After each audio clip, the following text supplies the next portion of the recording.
Bismillahirrahmanirrahim. Assalamualaikum warahmatullahi wabarakatuh. Alhamdulillahi rabbil alamin, wabihi nasta'in, wa ala umurid dunya waddin, wassalatu wassalamu ala nabiyyina Muhammadin sadiqul wa'dil amin, wa ala alihi wa ashabihi wa man tabi'ahu bi ihsan ila yaumi tub'atsun. Asyhadu an la ilaha illallah wahdahu la syarikalah wa asyhadu anna Muhammadan abduhu wa rasuluh. Puji syukur biqaulina alhamdulillah wa syukrulillah. Pada kesempatan kali ini kita akan melanjutkan pembahasan kita ikhwatul iman, yakni di dalam hadis Bulughul Maram, ya, menerangkan tentang bab nisab emas dan perak dan kadar zakatnya. Lah, hadisnya ikhwatul iman. Wa an Aliyin radhiyallahu anhu qala Rasulullah sallallahu alaihi wasallam, idza kanat laka mi'ata dirhamin wa hala 'alaiha al-haul fafiha khamsatu darahima wa laysa 'alaika syai'un hatta yakuna laka 'ishruna dinaran wa hala 'alaiha al-haul fafiha nisfu dinar fama zada fabihisabi dzalik wa laysa fi malin zakatun hatta yahula 'alaihi al-haul. Rawahu Abu Dawud wa huwa hasan wa qad ukhtulifa fi raf'ih. Diriwayatkan dari Ali radhiyallahu anhu mengatakan, Rasulullah SAW bersabda, jika kamu memiliki 200 dirham dan telah mencapai setahun, maka di dalamnya terdapat zakat 5 dirham. Dan kamu tidak terkena zakat emas sampai kamu memiliki 20 dinar dan telah mencapai setahun, maka di dalamnya terdapat setengah dinar. Kelebihannya juga masuk dalam hitungan wajib zakat. Ada kewajiban zakat dalam harta benda sampai mencapai setahun. Diriwayatkan oleh Abu Dawud, hadis ini berstatus hasan, namun diperselisihkan tentang marfu'nya. Lah, syarah hadisnya ikhwatul iman, hadis ini dinyatakan hasan oleh Imam Ibnu Hajar rahimahullah, ya, dalam perkataannya, dan hadis ini berstatus hasan namun diperselisihkan tentang marfu'nya. Artinya ulama pakar hadis masih berpolemik apakah ini sabda Rasulullah SAW atau pernyataan Ali radhiyallahu anhu. Sebagaimana diketahui dari ulama pakar hadis, jika para perawi berselisih tentang status hadis apakah marfu atau mauquf, sedangkan perawi yang menyatakan marfu itu siqah, yakni dapat dipercaya, maka hadis ini dihukumi marfu dengan 2 alasan. Pertama, dalam hadis marfu terdapat penambahan, dan penambahan dari seorang yang siqah diterima, tidak boleh ditolak. Kedua, hadis mauquf tidak menafikan marfu. Jika seorang meriwayatkan suatu hadis dari Rasulullah SAW, maka terkadang ia mengucapkannya dari dirinya sendiri tanpa menyandarkannya kepada Rasulullah SAW, mengingat hadis itu benar-benar dari beliau. Seseorang terkadang mengucapkan innamal a'malu binniyat wa innama likulli imri'in ma nawa. Sesungguhnya amal perbuatan itu tergantung niatnya, dan setiap orang diberi pahala berdasarkan kadar niatnya. Ia mengucapkannya tanpa menyebutkan Rasulullah SAW, maka antara marfu dan mauquf tidak saling menafikan. Karenanya ulama pakar hadis mengatakan, jika marfu dan mauquf saling bertentangan, sementara perawi yang menyatakannya marfu seorang yang thiqah, maka wajib menerimanya karena tidak saling menafikan. Nah, sabda Nabi SAW, jika kamu memiliki 200 dirham dan telah mencapai setahun, maka di dalamnya terdapat zakat 5 dirham. Di dalam hadis ini Rasulullah SAW menetapkan 2 syarat. Pertama, dirham atau perak telah mencapai nisab, yaitu 200 dirham, yang dengan ukuran mithqal sama dengan 140 mithqal, karena 1 dirham sama dengan 0,7 mithqal dan 1 mithqal sama dengan 4,25 gram. Jika 4,25 gram dikalikan dengan 140 mithqal, maka hasilnya adalah 590 gram, dan inilah nisab perak. Kedua, telah mencapai setahun. Yang dimaksud dengan setahun ini adalah penanggalan internasional, yaitu setahun dalam hitungan bulan Qamariyah, karena bulan adalah penentu penanggalan secara internasional. Tetapi orang-orang sekarang meninggalkan penanggalan internasional ini dan beralih menggunakan kalender yang tidak jelas. Penanggalan internasional adalah penanggalan yang berdasarkan asyhur hilaliyah, bulan-bulan Qamariyah, karena Allah Subhanahu wa taala berfirman, yas'alunaka 'anil ahillah qul hiya mawaqitu linnas wal hajj. Mereka bertanya kepadamu Muhammad tentang bulan sabit, katakanlah itu adalah petunjuk waktu bagi manusia dan ibadah haji. Di suratil Baqarah. Qala Allah Ta'ala, inna iddatash syuhur 'indallahi 12 syahran fi kitabillah yauma khalaqas samawati wal arda minha arba'atun hurum. Sesungguhnya jumlah bulan menurut Allah ialah 12 bulan, sebagaimana dalam ketetapan Allah pada waktu Dia menciptakan langit dan bumi. Di antaranya ada 4 bulan haram dalam surat At-Taubah.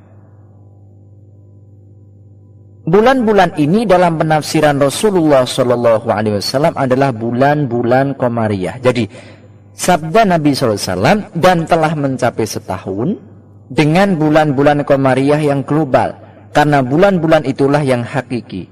Nah, tetapi jika dikatakan setahun dengan hitungan kalender Masehi, maka akan terjadi kekurangan 10 hari atau 11 hari menurut hitungan orang fakir miskin penerima zakat, karena setiap 33 tahun terdapat 1 tahun yang hilang, dan ini berbahaya. Jadi setahun yang diakui oleh syariat dan dunia adalah setahun dengan bulan-bulan Qamariyah. Sabda Nabi SAW, maka di dalamnya terdapat zakat 5 dirham. 5 dirham dari 200 dirham sama dengan 2,5%. Karena jika 200 dirham dibagi 40, hasilnya adalah 5 dirham, yaitu 2,5%. Sabda Nabi SAW, dan kamu tidak terkena zakat emas sampai kamu memiliki 20 dinar. 20 dinar sama dengan 20 mithqal, karena 1 dinar sama dengan 1 mithqal sejak dahulu kala. Berbeda dengan dirham yang nilainya tidak stabil. Pada masa Rasulullah SAW, 1 dirham pernah bernilai 4 danik dan 8 danik. Pada masa Abdul Malik bin Marwan dibuatkan koin dirham yang bobotnya sama dengan 6 danik. Ia menaikkan 2 digit dari 4 danik, sekaligus mengurangi 2 digit dari 8 danik, yang mematok 1 dirham sama dengan 6 danik, dan setiap 10 dirham sama dengan 7 miskol. Nah, bobot dirham lebih sedikit daripada dinar, yaitu 0,7 dinar. Tetapi dalam bentuknya dirham lebih besar daripada dinar 2 kali lipat, meskipun bobot emas lebih berat daripada bobot perak. Seorang ahli emas mengatakan 1 real sama dengan 11,75 gram dan 1 pon sama dengan 8 miskol. Meskipun demikian, bentuk 1 real Saudi jauh lebih besar daripada pon 4 atau 5 kali lipat. Ini menunjukkan bahwa emas lebih berat daripada perak. Jadi nisab emas adalah 20 misqal, karena Rasulullah SAW bersabda sampai kamu memiliki 20 dinar. Sabda Nabi SAW, dan telah mencapai setahun. Persyaratan haul atau siklus tahunan ini seperti penjelasan tersebut. La ikhwatul iman, apa hikmah dibalik pensyaratan haul? Mengapa tidak dikatakan saja seseorang wajib membayar zakat atas nisab yang dimilikinya? Jawabannya, itu tidak wajib untuk memberi kelonggaran kepada pemilik harta benda. Karena pada dasarnya zakat hanya wajib dalam harta benda yang bisa berkembang, dan perkembangan suatu harta benda tidak bisa dalam jangka waktu tertentu, tetapi memang harus ada batasan waktu yang jelas. Andai kita batasi 2 tahun, tentu membahayakan para penerima zakat. Dan andai kita batasi dengan bulan, maka itu membahayakan pemilik harta benda, sehingga sangat tepat jika dibatasi dengan setahun. Sabda Nabi SAW, maka di dalamnya terdapat setengah dinar. Setengah dinar sama dengan 2,5%, karena jika kita membagi 20 dinar menjadi 40, maka hasilnya adalah setengah dinar. Ini sabda Nabi SAW, kelebihannya juga masuk dalam hitungan terkena zakat. Meskipun itu hanya sedikit, dalam 201 dirham terdapat zakat 2,025 dirham. Ketentuan ini berbeda dengan zakat hewan peliharaan, karena kelebihan hitungan pada hewan wakas tidak terkena zakat. Sabda Nabi SAW, tiada kewajiban zakat dalam harta benda sampai mencapai setahun. Kata harta benda di sini nakiroh, umum, tetapi diartikan khusus, terbatas. Artinya harta benda yang bisa dizakatkan tidak terkena zakat sampai berumur setahun. Harta benda yang bisa dizakatkan sebagaimana penjelasan, ya, ada hewan peliharaan, biji-bijian, buah-buahan, emas dan perak, dan komoditas perniagaan. Sabda Nabi SAW, harta benda di sini cakupannya juga harus lebih dikhususkan dan tidak mencakup semua harta benda yang bisa dizakatkan, karena apa yang tumbuh dari tanah yang kita istilahkan sebagai biji-bijian dan buah-buahan tidak disyaratkan adanya haul berputar setahun. Allah Ta'ala berfirman, wa atu haqqahu yawma hasadih, dan berikanlah haknya, zakatnya pada waktu memetik hasilnya. Jika seseorang menabur benih padi lalu selama 6 bulan padi menguning dan dipanen, maka tidak bisa dikatakan kamu tidak terkena zakat sampai pada itu berumur setahun, tetapi dikatakan kepadanya keluarkan zakatnya sekarang juga. Jadi keumuman kata harta benda di sini dibatasi cakupannya 2 kali. Pertama, dibatasi dari keumumannya bahwa yang dimaksud adalah tidak semua harta benda, tetapi harta benda yang bisa dizakatkan saja.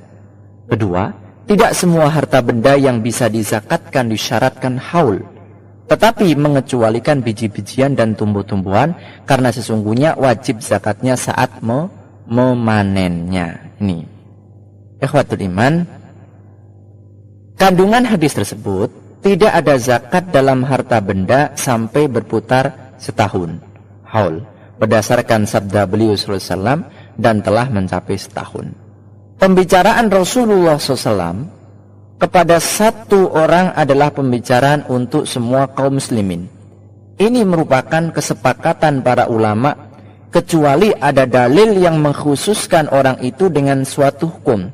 Berdasarkan sabda beliau SAW, jika kamu memiliki. Di sini pembicaraan itu untuk Ali radhiyallahu anhu, namun hukumnya untuk semua kaum muslimin.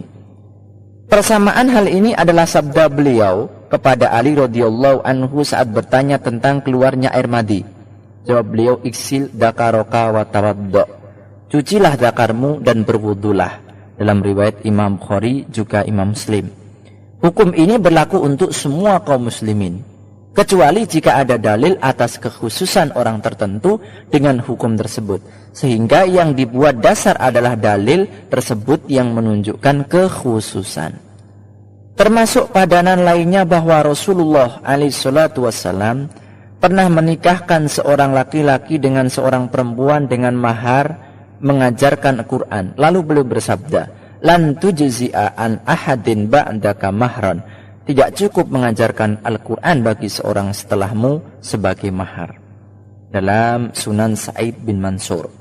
Di sini Rasulullah SAW mengkhususkan hanya untuk orang tersebut. Tetapi riwayat ini berstatus dhaif, lemah dan tidak benar, karena bertentangan dengan semua riwayat-riwayat yang sahih. Termasuk persamaan masalah ini adalah apa yang tertera dalam hadis Abu Burdah bin Nayyar radhiyallahu anhu. Di sana Rasulullah SAW bersabda kepadanya tentang kurban dengan kambing anak atau anazah yang baru berumur 4 bulan. Innaha lan tujzi'a an ahadin ba'dak. Sungguhnya anak itu tidak sah bagi seorang yang melakukan kurban setelahmu. Dalam riwayat Imam Bukhari. Nah, hukum ini khusus untuk Abu Bardah radhiyallahu anhu. Ya, sahkah anak dijadikan kurban untuk selain Abu Bardah? Tidak, karena Rasulullah SAW bersabda, sesungguhnya anak itu tidak sah bagi seorang yang melakukan kurban setelahmu. Syaikhul Islam mengatakan di dalam banyak dalil yang ada tidak ditemukan satu keterangan pun yang mengkhususkan seorang dengan suatu hukum karena pribadi orang itu. Tetapi yang ada adalah seseorang yang dikhususkan dengan hukum karena kondisi dan keadaannya. Sebab manusia di hadapan Allah itu sama, sehingga tidak mungkin mengkhususkan seseorang dengan suatu hukum dengan alasan karena ia adalah si fulan. Nah, pertanyaan, apakah hal ini terbantahkan dengan kekhususan hukum yang dimiliki oleh Rasulullah SAW? Jawabannya tidak bisa. Sebab Rasulullah SAW mendapat kekhususan itu karena kapasitas beliau sebagai nabi dan utusan, dan bukan karena pribadi Rasulullah SAW sendiri. Apa yang disampaikan oleh Syekhul Islam tersebut adalah kebenaran yang tak terbantahkan. Berdasarkan penjelasan ini berarti sabda Rasulullah SAW kepada Abu Burdah, sesungguhnya anak itu tidak sah bagi seorang yang melakukan kurban setelahmu, dengan melihat kondisi Abu Burdah bukan atas pertimbangan orangnya. Sementara hadis yang kita terbahas ini, Rasulullah SAW bersabda kepada Ali radhiyallahu anhu, dan itu hukumnya tidak hanya berlaku untuk Ali saja, tetapi berlaku untuk Ali dan selainnya berdasarkan kaidah tersebut, bahwa di dalam syariat Islam tidak ada pengkhususan suatu hukum untuk seseorang tertentu karena orangnya, tetapi karena keadaan dan kondisinya. Ini ayyuhal muslimun wal muslimat rahimakumullah.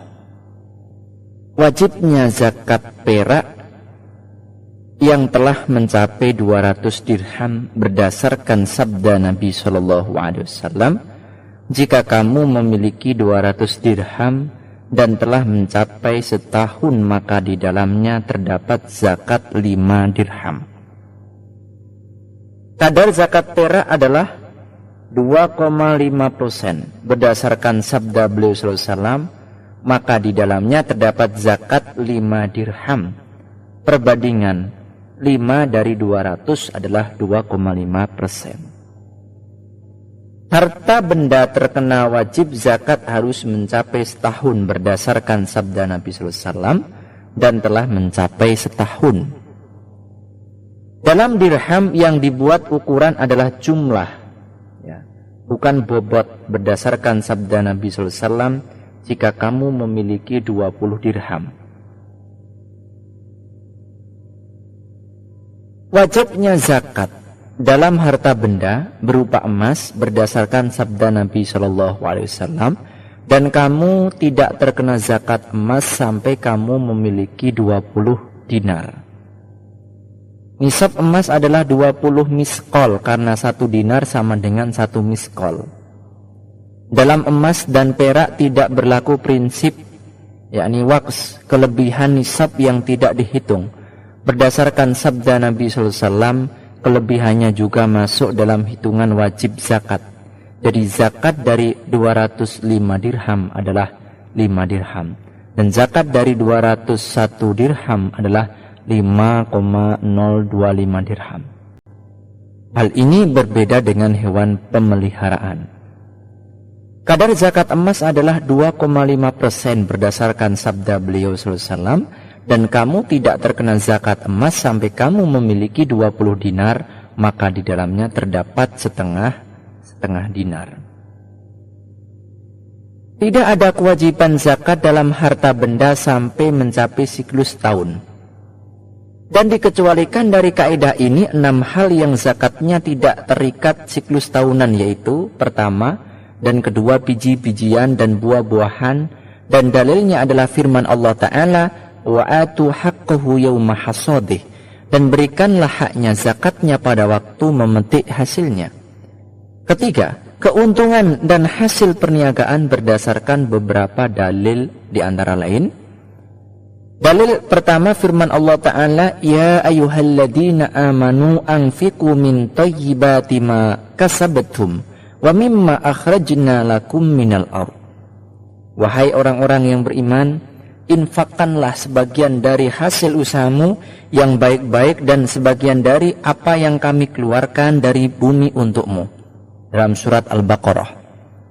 Dalil kedua, kaum muslimin telah membayarkan zakat keuntungan perniagaannya ketika modalnya sampai setahun. Dalil ketiga, keuntungan adalah turunan dari modal pokok, dan turunan modal harus mengikuti modal pokoknya. Ya. Kemudian yang keempat, anak-anak hewan pemeliharaan berdasarkan beberapa dalil.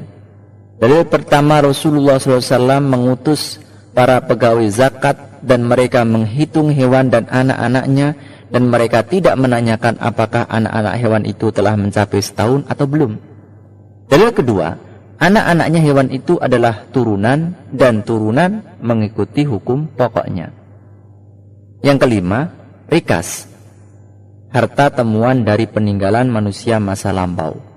Dalilnya adalah sabda beliau SAW, fir rikazi al-khumus, dalam harta rikas terdapat zakat sebanyak 1/5, dalam riwayat Imam Ahmad dan Abu Dawud. Signifikansinya adalah Rasulullah SAW menjelaskan adanya zakat rikas sebanyak 1/5 dan tidak menyaratkan telah sampai setahun. Dalam hal ini rikas tidak bisa dibatasi dengan hadis. Tiada kewajiban zakat dalam harta benda sampai mencapai setahun, karena mengkiaskan rikas dengan biji-bijian dan buah-buahan lebih dekat daripada mengkiaskannya dengan keuntungan perniagaan. Mengingat rikas diperoleh seketika dan tanpa bersusah payah. Di samping itu, sebagian ulama menyatakan sesungguhnya sabda Rasulullah SAW, fir rikasi al-khumus, sebenarnya bukan berstatus zakat, karena dalam kata al-khumus 1/5 berfungsi sebagai al-ahd ad-dhih. Ya. Al-ahd ad-dhih ini sesuatu yang telah diketahui sebelumnya, yaitu fai', harta rampasan perang yang harus dikeluarkan 1/5-nya sebagaimana dinyatakan Allah Ta'ala dalam firman-Nya, wa'lamu annama ghanimtum min syai'in fa anna lillahi khumusuh. Dan ketahuilah sesungguhnya segala yang kamu peroleh sebagai rampasan perang, maka 1/5 untuk Allah. Dalam surat Al-Anfal. Sehingga 1/5 dari harta rikas itu didistribusikan kepada pihak-pihak penerima harta rampasan. Yang keenam, madu. Dan dalilnya adalah kesamaannya dengan rikas, biji-bijian dan buah-buahan dalam hal penemuannya, sehingga harus dibayarkan zakatnya seketika. Wallahu ta'ala a'lamu bishawab. Subhanakallahumma wa bihamdik, asyhadu an la ilaha illa anta, astaghfiruka wa atubu ilaik. Wa sallallahu ala Muhammadin wa ala alihi wa sahbihi wa sallam. Wassalamualaikum warahmatullahi wabarakatuh.